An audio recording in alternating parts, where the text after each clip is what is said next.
Hello guys! Welcome back to my channel. Sa mga hindi pa nakasubscribe dyan, ano pang iniintay nyo, subscribe na kayo because we have another motovlog here. Kaya naman, samahan nyo ako.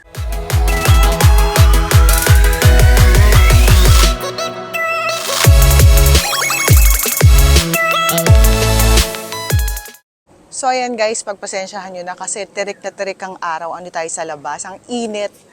Kaya tayo ay humuhulas. Anyway, at my back, ayan, sabi ko nga sa inyo another motovlog here kasi mayroon tayong quick review for this new Ducati Scrambler Next Gen Icon. Yan.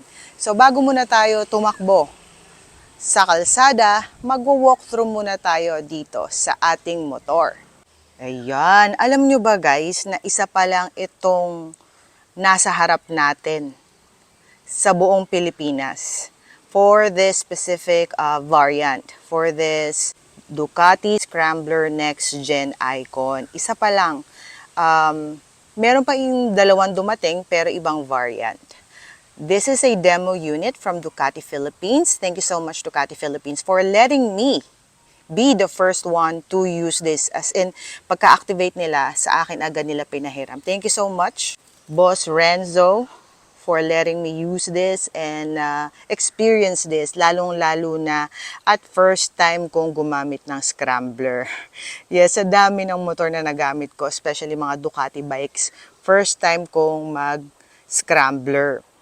Meron ako specific Scrambler na gustong-gusto pero wala pa tayong budget doon. Ilang posts na rin ang ginawa ko about that pero wala kasing demo unit noon kaya hindi rin natin ma-review. So dito muna tayo sa Next Gen Icon.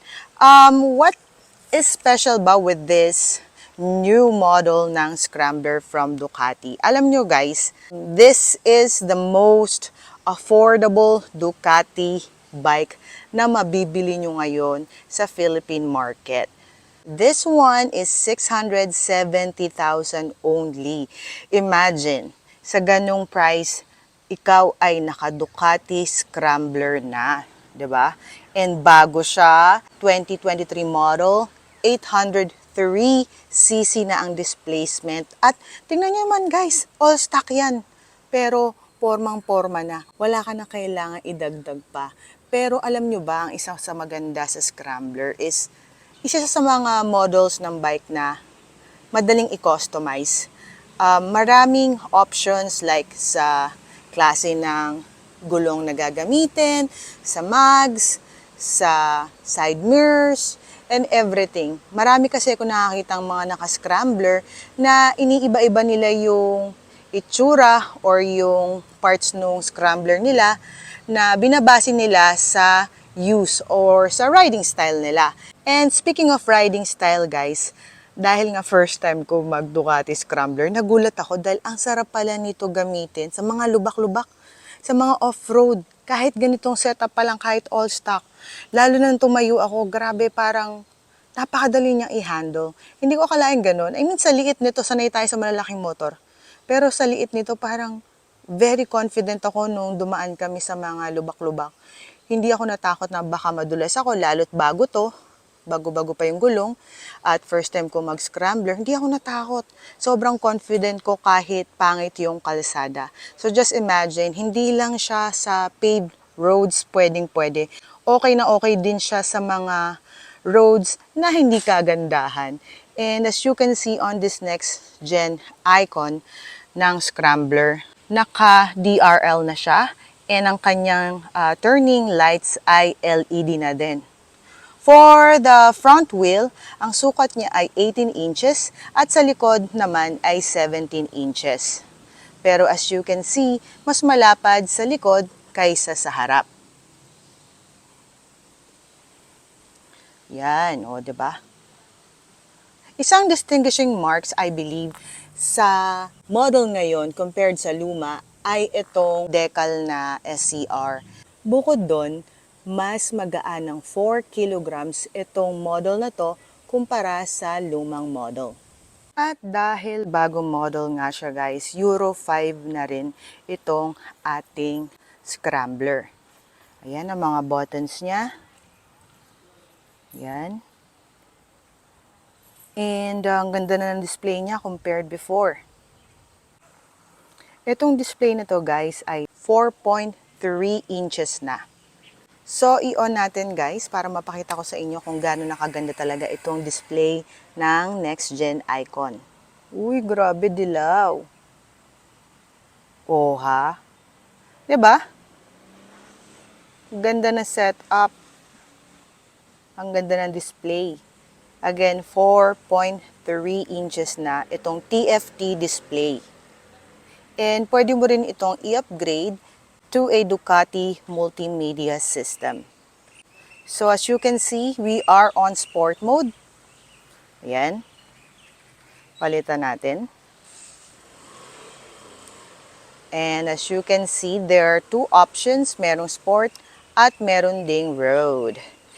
And ayan namang DTC ay Ducati Traction Control. Yes, meron ng Ducati Traction Control itong ating bagong Scrambler and nasa level 2. There are 4 levels for Ducati Traction Control para naman mas safe tayo sa kalsada. Makikita rin natin ang ating gasolina and of course ang ating setting option, temperature, ang ilaw, kung naka-side stand ba, kung naka-neutral or naka-gear. Ayan, andyan na lahat. And as you can see, 372 km pa lang ang tatakbo dahil mula nga nung na-activate ako pa lang ang gumagamit. At naisubik na natin agad itong motor na to. Kaya naman na-test talaga natin agad siya sa kalsada. And dun sa Subic, may mga parte na hindi maganda, ginagaway kalsada. Kaya na-try natin agad siya sa mga lubak-lubak. I love the details on the Ducati Scrambler. Like that, born free, 1962.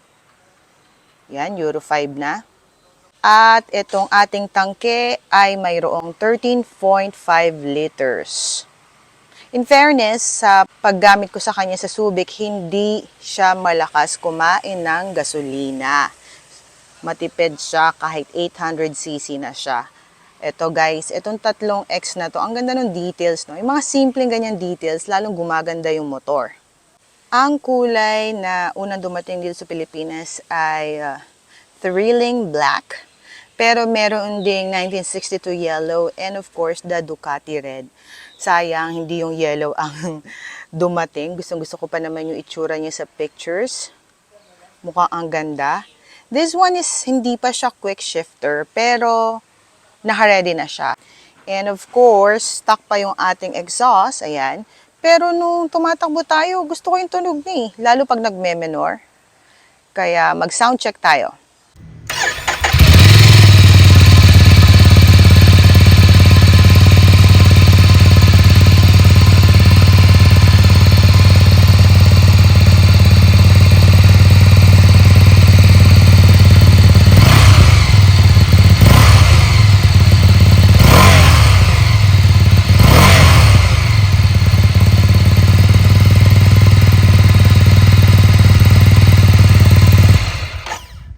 Not bad, di ba? Para sa stock na exhaust. A few moments later. At ito na nga guys, nasa kalsada na naman tayo. Ito rin ang araw na isasolid na natin siya dahil marami naghihintay para ma-test tong demo unit ng Next Gen Icon. Marami talaga naghihintay nitong motor na to guys. If I'm not mistaken, mahaba-haba ang listahan ng mga nagpa-reserve. Bakit nga naman hindi, diba? Just imagine, for 670,000 pesos, you have a Ducati Scrambler. 803cc na, merong Bosch cornering, ABS, merong traction control, naka 4.3 TFT display, naka-ready na for Ducati multimedia system, naka-ready na rin para sa quick shifter option. Halos wala ka nang papalitan sa itsura niya, pero of course depende pa rin kung mahilig kayo mag-upgrades or mag-palit-palit ng accessories sa inyong mga motor. Scrambler ang isa sa mga motor na madaling bihisan or pagandahin pa. Ang engine nga pala nito guys ay L-twin and 2 valve shot per cylinder. So not bad for its price. Air-cooled na rin siya guys. Sobrang gaan nga pala nito guys. Yun ang isa sa mga napansin ko sa kanya dahil first time ko nga gumamit ng scrambler. Nanibago ako dahil sanay tayo sa sobrang bibigot na mga motor. 185 kilograms lang siya pag full tank. And pag hindi naman nasa 170 something kilograms lang. Sobrang gaan for a 800cc bike.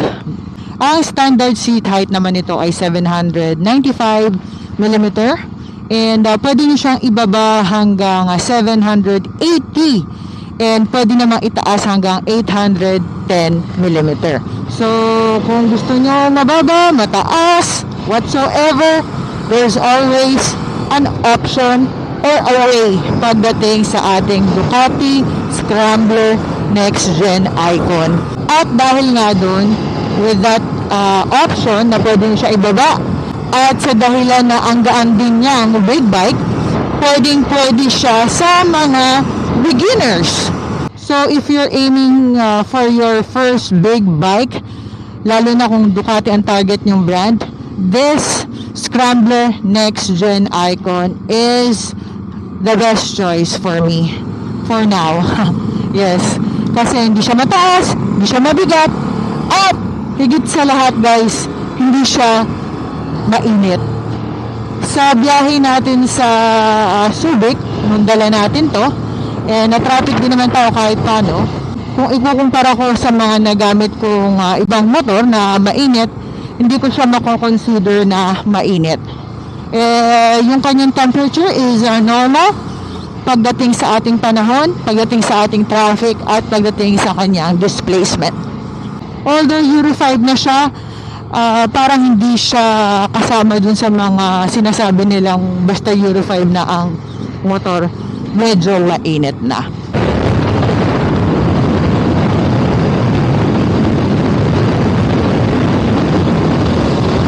Pagdating naman sa bilis guys, ay nako, kahit sabihin naka-limiter pa lang ito, umabot na siya ng 199 sa expressway. And I believe, sabi nila, pag wala ng limiter, kaya niya hanggang 210 km per hour. So you can go slow, have a chill ride, and you can go fast as well with this Next Gen Icon. Meron nga pala itong natatagong USB port guys sa ilalim ng upuan. So if ever kailangan ninyong mag-charge, at least ready yung inyong motor, pwede pa rin kayo magkabit ng cable para sa inyong mga devices. So ano nga ba ang aking final verdict dito sa ating Ducati Scrambler Next Gen Icon 2023? Sobrang sulit niya for a 670,000 Ducati 800cc bike. Talaga namang hindi kayo nagtapon o hindi kayo magtatapon ng pera dahil wala Imagine sa ganung presyo, ang ganda ng motor nyo, ang bilis ng motor nyo, ang sarap gamitin ng motor nyo, diba? Wala naka-Ducati ka na. And hindi lang naman bike or hindi lang mismong unit ang maganda sa Ducati. Of course, the after sales, di nila kayo pababayaan. And last but not the least is the community. I've been with Ducati community since last year. And parang dapat ata mas napaaga pa yung pagsali ko sa Ducati community. Kasi talagang sobrang warm nila. Kaya naman, get this Ducati Next Gen Icon na. Sa mga beginners dyan or kailangan nyo lang ng extra bike, this is a very, very, very nice option.